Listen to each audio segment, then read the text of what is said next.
अस्सलाम वालेकुम students. I hope आप सब ठीक होंगे। आज का हमारा टॉपिक है class 10 chapter number 2। Chapter number 2 की हमने दो रेस्पिरेटरी डिसऑर्डर्स पिछले लेक्चर में पढ़े थे।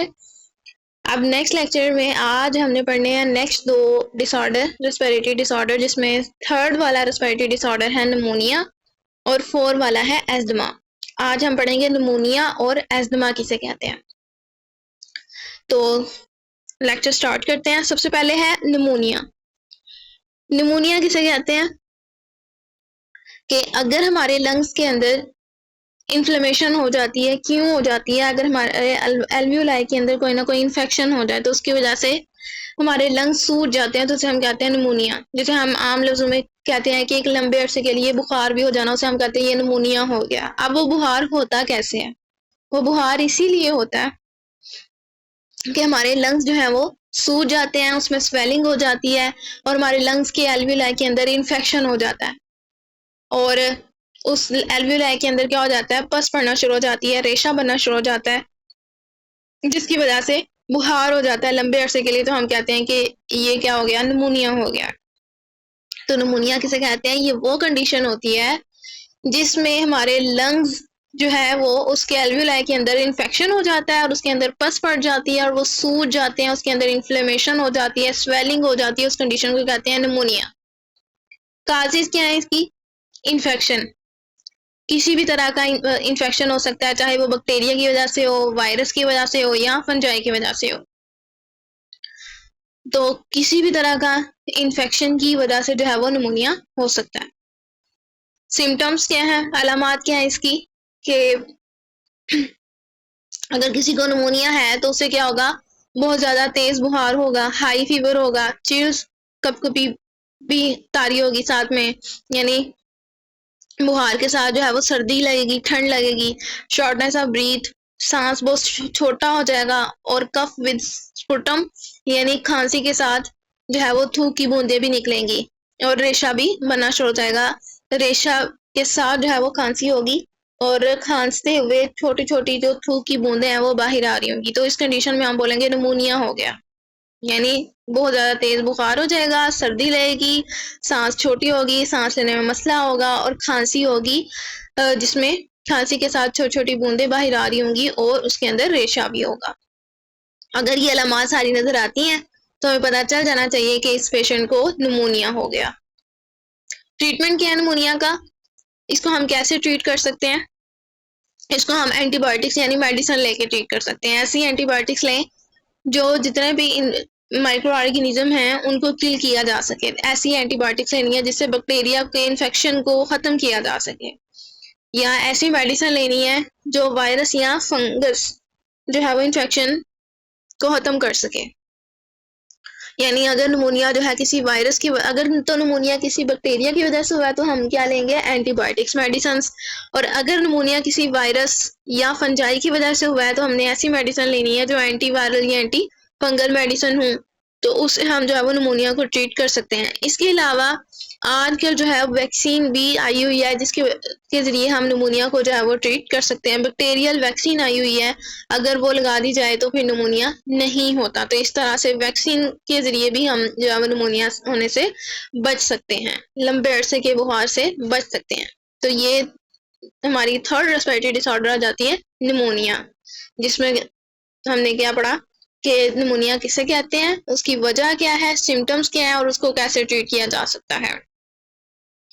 तो ये था निमोनिया। उसके बाद नेक्स्ट है एस्थमा।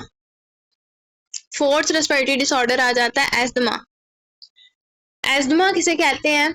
जब भी हमारे ब्रोंकाई के अंदर सूजश हो जाएगी, सोजश हो जाएगी यानी वो सूज जाएंगे, तो उनके सूजने की वजह से जो हमारे ब्रोंक्यूल्स हैं वो आहिस्ता आहिस्ता क्या हो जाएंगे, कंस्ट्रिक्टेड होना शुरू हो जाएंगे, यानी अंदर की तरफ सुकड़ना शुरू हो जाएंगे। उस कंडीशन में हम बोलेंगे एस्थमा हो गया, जिसे हम कहते हैं दमा।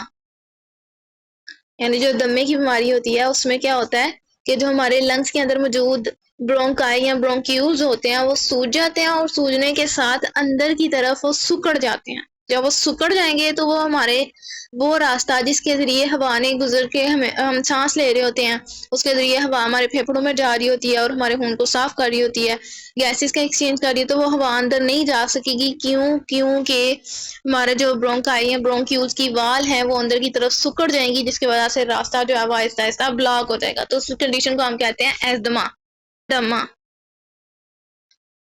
सिम्टम्स क्या है, इसकी अलामात क्या है, कैसे पता चलेगा कि एस्थमा है? इसमें recurring attacks of shortness of breath, यानी बहुत ज्यादा जो हमारा सांस होगा ना वो छोटा सांस होगा, बार बार सांस आएगा और सांस लेने के दौरान आवाजें भी आएंगी। वीजिंग जिसे कहते हैं whistling sound when breathing out, जब हम सांस ले रहे होंगे तो आवाजें उसके अंदर से सीटी की आवाजें आएंगी।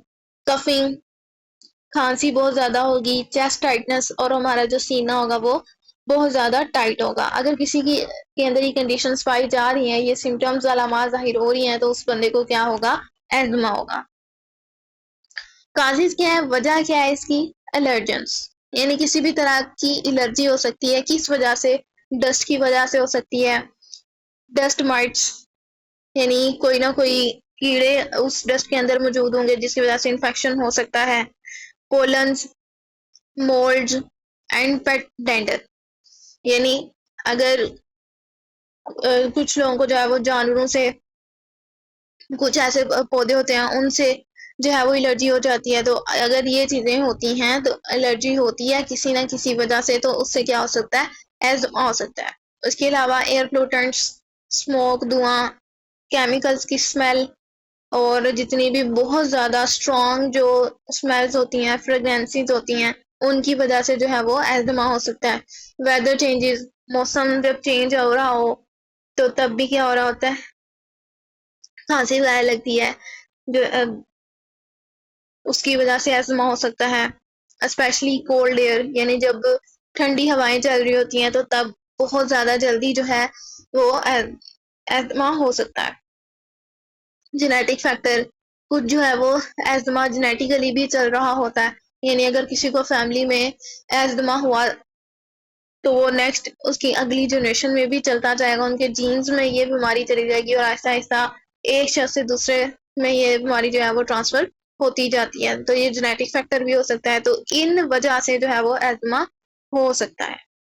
ट्रीटमेंट क्या है इसका, कैसे इसको ट्रीट किया जा सकता है, मेडिसिन के जरिए, यानी ऐसी मेडिसिन लें जो ब्रोंकोडायलेटर हो, यानी ऐसी मेडिसिन जो हमारे ब्रोंकाई की जो वाल्व हैं उसको सिकुड़ने से बचा सके, उसे डायलेट करें, उसे रिलैक्स करें, वो खुल जाए, जिसकी वजह से एस्थमा का अटैक ना हो,